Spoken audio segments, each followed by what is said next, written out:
जय श्री राधे। आज श्री माता जी गौशाला में आए हैं एक गो भक्त जो कि फ़िलहाल कमिश्नर हैं अयोध्या डिवीज़न के, श्री MP अग्रवाल जी। अग्रवाल जी, मैं आपका स्वागत करता हूं श्री माता जी गौशाला में। बहुत बहुत धन्यवाद, बहुत बहुत धन्यवाद। आप श्री माता जी गौशाला में आए, आप गो भक्त हैं, गौ सेवा भी कर रहे हैं और कमिश्नर के माध्यम से आप जनता की भी सेवा कर रहे हैं। तो मैं आपसे पहले कुछ आपका परिचय जानना चाहूँगा, आप कुछ अपने बारे में हमें बताएं। जी, मेरा नाम MP अग्रवाल है और मैं 97 बैच का IAS ऑफिसर हूँ, यूपी कैडर का। और इस वक्त गौ माता की कृपा से अयोध्या डिवीज़न में आयुक्त के पद पे। तो देखा जा रहा है कि भारत में गांव के स्तर पर देखें और जगह देखें, स्वास्थ्य संबंधित बहुत सारी समस्याएं आगे आ रही हैं। तो क्या कहीं ना कहीं आपको लगता है कि गाय से इस सब चीज़ों का हल हो सकता है? जहाँ भी रहती हैं वहाँ पे जो पॉजिटिव वाइब्रेशंस आते हैं वो अद्भुत हैं। और गौ माता की कई ऐसे प्रोडक्ट्स हैं और गौ माता से इतना लाभ है लोगों को कि उसका निश्चित तौर से उपयोग करना चाहिए। सरकार ने भी विभिन्न तरह की पॉलिसीज़ लाई हुई हैं। जब से यूपी में सरकार बनी है 2017 से, तब से गोवंश को संरक्षण करने के लिए विशेष कदम उठाए गए हैं। हर जिले स्तर पे और हर तहसील स्तर पे गौ संरक्षण केंद्र बने हैं जिसमें गौ माताएँ रहती हैं। लगभग पूरे प्रदेश में लगभग 5.5 लाख 6 लाख गौ माताएँ और गोवंश संरक्षित हैं। और ये बहुत ही बड़ा कदम है क्योंकि पूर्व में इनकी जो दुर्दशा थी वो सभी को ज्ञात है। और निश्चित तौर से इससे गोवंश का संरक्षण का लोगों को लाभ मिलेगा। एक और स्कीम जो प्रदेश सरकार ने चलाई है उसमें जो गोवंश हैं जो कि लोगों को दी जा सकती हैं, तो उनको अडॉप्ट करने के लिए भी चलता रहता है। जिसमें गाय को जो गांव वाले रखना चाहें उनको 30 रुपये प्रतिदिन के हिसाब से उनको चारे की व्यवस्था के लिए पैसा भी मिलता है और वो गोवंश को अपने घर रख सकते हैं। इसमें भी कुछ कदम उठाए जा रहे हैं, इसमें और किए जाने की आवश्यकता है। जैसे सरकार गौ सेवा के लिए इतना सब कार्य कर रही है, आप भी उसमें प्रयासरत हैं।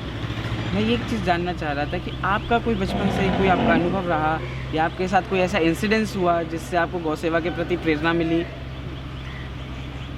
इंसिडेंट तो ऐसा नहीं रहा कोई ख़ास, लेकिन ये जैसे जग विदित है कि जो हमारी गाय माता हैं जी, उनके जो, और विशेषकर जो देसी गाय होती हैं जी, उनके जो प्रोडक्ट्स हैं, दूध है, दही है, खीर है, मट्ठा है, वो निश्चित तौर से उसमें इतने केमिकल्स और इतने मिनरल्स होते हैं जो कि लोगों के लिए बहुत हितकर होते हैं, उनके स्वास्थ्य के लिए। तो निश्चित तौर से प्रत्येक मनुष्य को गौ माता की सेवा करनी चाहिए और उनसे उनको जो लाभ होता है वह स्वयं ही मिलता रहता है। कहा जाता है सर कि गाय जो है किसी टाइम पे एक सेल्फ सस्टेनेबल थी। गाय से पूरे विलेज के गांव की इकोनॉमी चलती थी, पर आज गाय इतनी सक्षम नहीं है कि वो अपना खर्चा भी निकाल सके। तो हम ये चाहते हैं, गौशाला के लोग ये चाहते हैं कि ऐसा कुछ किया जाए, हमें गोबर की कीमत इतनी दी जाए, गोमूत्र की या दूध की, कि जिससे गाय सक्षम बने, क्योंकि अगर वो सक्षम होगी तभी लोग उसको रखेंगे। तो सरकार इसमें क्या कदम ले रही है? तो जैसा हमने आपको बताया ना कि इसमें सिस्टम कैसा बनाना पड़ेगा। जैसे आपने कहा कि गाय से पूरी इकॉनमी चलती थी, इसको गवर्नमेंट डिपेंडेंट बनाने के बजाय इसको बेहतर होगा कि लोगों को जागरूक करें और लोग इसको इंटरेस्ट लें, तब ये सस्टेनेबल, लॉन्ग टर्म सस्टेनेबल होगा। अदरवाइज़ अगर हम गवर्नमेंट डिपेंडेंस बनाएंगे तो निश्चित तौर से गवर्नमेंट की एक सीमा होती है उसको आगे बढ़ाने की, और गवर्नमेंट के जो फंड्स होते हैं वो विभिन्न उपयोग में काम आते हैं। और कई ऐसी प्रायोरिटीज़ होती हैं समय समय पर, जैसे किसानों की या महिलाओं की, तो उसमें भी सरकार को सड़कों की, बिजली की में भी उसमें सरकार के धनराशि खर्च होती है। लेकिन अगर लोग स्वयं डिपेंडेंट हो जाएंगे या लोग स्वयं मांग करेंगे गाय के गोबर की या गाय की खाद की, तो निश्चित तौर से इसमें बहुत ही बड़ा परिवर्तन आएगा।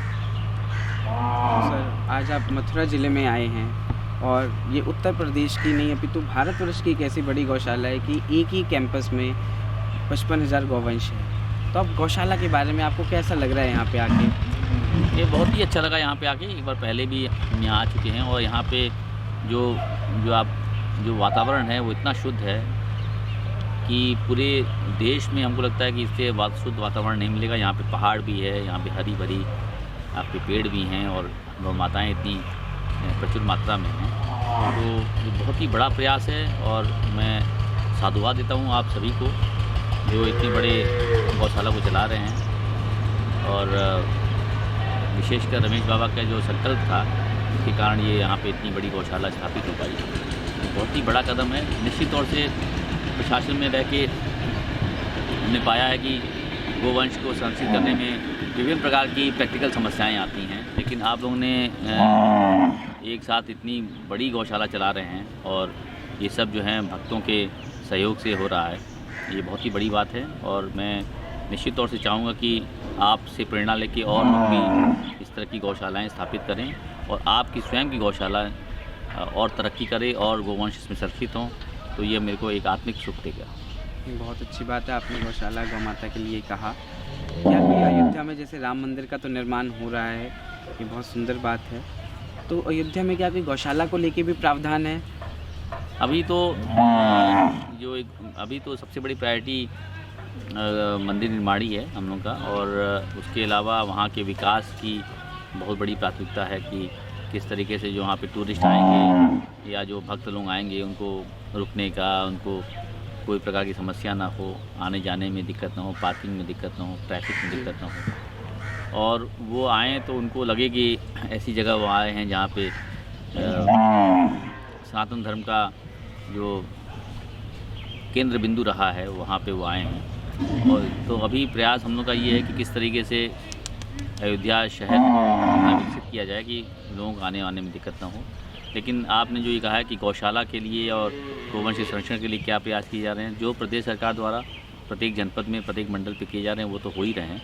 और निश्चित तौर से 3-4 साल बाद जब एक बार मंदिर निर्माण हो जाएगा तो ये फोकस हम लोग का शिफ्ट होगा इन सब चीज़ों पे भी। और गोवंश के संरक्षण के लिए मेरी बात भी हुई है वहाँ के ट्रस्ट के लोगों से भी कि निश्चित तौर से एक बहुत ही बड़ी गौशाला जब ये मंदिर निर्माण की प्रायोरिटी ख़त्म हो जाएगी उसके बाद बनवाई जाएगी और ये शहर से दूर बनाई जाएगी, जिससे कि अधिक से अधिक एरिया मिल सके और अधिक से अधिक हमारे गोवंश संरक्षित हो सके। ये बहुत ही सुंदर बात है कि अयोध्या में मंदिर के बाद गौशाला बनाई जाएगी। सर, अब एक थोड़ा सा अलग वे में हम चलते हैं। पुलिस की क्या भूमिका है गौशाला में? हम देखते हैं दोनों ही प्रकार के हमारे पास हैं, कुछ अच्छा और कुछ बुरा व्यू भी। अच्छा है कि गौशाला के लिए जैसे स्लॉटरिंग के लिए लेके जाते हैं गौ माता को, पुलिस छुड़ाती भी है, मदद करती है, गौशालाओं में लेके आती है, उनकी रक्षा करती है। और एक पॉइंट हमने ये भी देखा कि कहीं ना कहीं पैसे लेके कुछ गौ माता को जाने दिया जाता है। ये दोनों पक्षों के लिए आपके क्या विचार हैं?